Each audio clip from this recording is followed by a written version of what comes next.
Well, it's time to talk movies with JP Sebastian on your Feel Good Breakfast show. And we're going to start off with some interesting ones. I feel like every week you bring some unique movies to the forefront, and often documentary styles. And I feel like that's, again, the case today. It's just, I usually want to talk about documentaries so much because, shame, they don't get the light of day that like superhero movies do and whatever. And all I'm trying to do a lot of the time, South Africa, is bring you, these are some of the more recent, more fresh trailers that I believe you deserve to see because the stories are interesting, spellbinding, intriguing, and this is just the way I felt about these three movies I want to talk about. Okay, so let's start off with the first one. It is called My Psychedelic Love Story.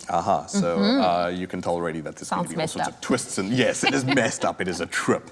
And that's most of the good reason behind that is because of the director Errol Morris, who previously won an Oscar for The Fog of War. I can't remember which year that was, but he's an exquisite documentarian.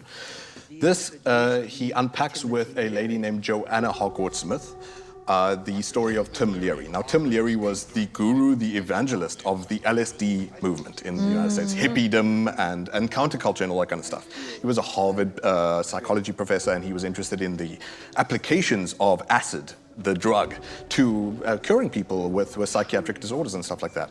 Harvard decided they don't want any part of his sort of dangerous experiments and whatever, and he went on the run, whether from Woodstock to all across Europe, where he met Joanna Hogwarts-Smith, and they fell in love and had a romance while he was on the run from the police. So the two of them took, like bandits, basically, like Bonnie and Clyde, all over the world, escaping the authorities, the powers that be, while they were spreading this drug and this, you know, this LSD that we even heard the Beatles singing about, who were fans of Tim Leary and all that kind of stuff, all over the world. Not realizing, as this trailer slowly reveals to you, that they were possibly just puppets having the strings pulled by the powers that be, by the CIA. Yeah, they were like a bigger puppet, and you get that in the trailer already. So I said to JP when I looked at the trailer, I feel like this is the type of like movie/documentary that you watch, and it's like just twists after twist at the end. And it ropes you, I swear. If you have not seen, and you all should, it felt like no one saw Errol Morris's last series. It was from 2018 called Wormwood.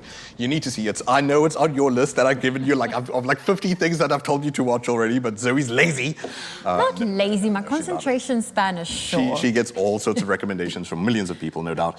But Wormwood it's the kind of thing where it's a documentary that's not just a checkbox and a list and a black and white, these are the facts, this is who said what. It also ropes you in and induces in you a sense of anxiety and paranoia, like, oh my goodness, am I part of some sort of network, some plot of a larger conspiracy and whatever? So if you love that conspiracy type thing, I know people are into these cult series, Making a Murderer type things as well, these true life, true crime type things, then definitely My Psychedelic Love Story is by a fantastic documentarian, and I cannot wait for it. No date in the essay just yet, but we might get it with doc festivals, etc., etc. Okay, well, let's move on to the next one, which I think you might really, really enjoy, the humorous one of Some Kind of Heaven, where it takes a sneak peek into a luxurious retirement village. This is a strange culture that I don't think will ever be part of my life. I think I'll just be a grumpy old fart for the rest of it. But I love how the trailer starts off and there's like 3 ladies named Elaine.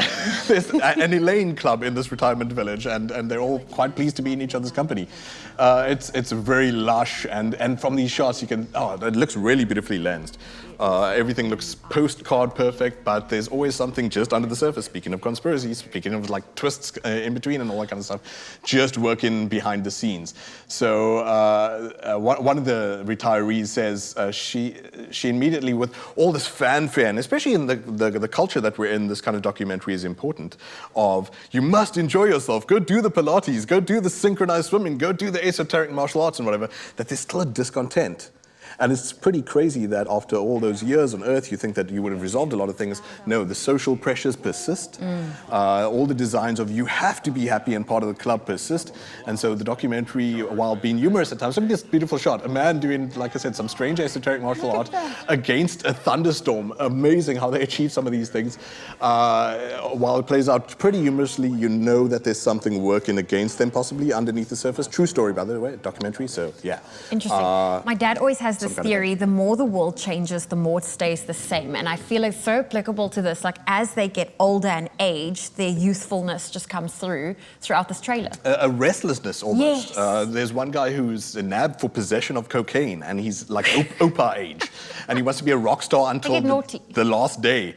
So, yeah, it might be an interesting lens also for us, even as younger people, to be like, like you said, do things even change? And are we actually wrestling with the things that make us sort of discontented and want to be children for the rest of our lives? Or is age Some just kind of in heaven the looks beautiful. mind? Swear to you, this one might be the one that wins the Oscar for documentary. Okay, interesting. Let's look at the last one. This one really pulled at the heartstrings, and it's all about bringing two men together through music and memories. It's called Saul and Ruby's Holocaust Survivor Band. Yeah, I really don't think I need to tell you how much of a tearjerker this is going to be, just from the title. But there is Saul, who is a Holocaust survivor, and he's got so much zhuzh to him. I don't know the Yiddish word, I really should. Chutzpah, there we go, that's the word. He's such a sweet, lovable, cute thing, and he says, you know, my wife, she said I was crazy when I said I wanted to start a band. And then my rabbi, he told me I was crazy, and then I knew I had to do it because two people told me I'm crazy. So it looks really hilarious, really sweet, and then holy poop nice word. Words. I can't even think of like a horrible enough curse word to say how much this hit me in the feels. I started crying watching this trailer because these people are trying to still find meaning in their lives, significance, even in the twilight of the years, to spread a message of hope, of humanity through the power of music. And still, even in your old age, you can still be dealing with, as the trailer reveals, the traumas of the unsettled, of these things we need to have discussions about, stuff like genocide, the Holocaust, and the suffering of millions of people all over the world. These old men, railing against all the sort of like nihilism and the pessimism, want to use something positive to say we can fight racism, we can fight anti-Semitism, and we can spark joy and hope in people's lives. Yeah. And I think it's also a nice reminder just to know that we will get through this. No matter what, we will get through it. So long as you learn an instrument. What can you play? Let's start a band right now. I can play the piano. Well, JP, thank you so much for joining us this morning, and make sure you check out the trailers for My Psychedelic Love Story, Some Kind of Heaven, at what we discussed, and this last one, Saul and Ruby's Holocaust Survivor Band, and give us your trailer review, and you could be sharing your thoughts live on the show with JP Sebastian. And don't forget to tag us, and tag that hashtag to use is Expresso Movies.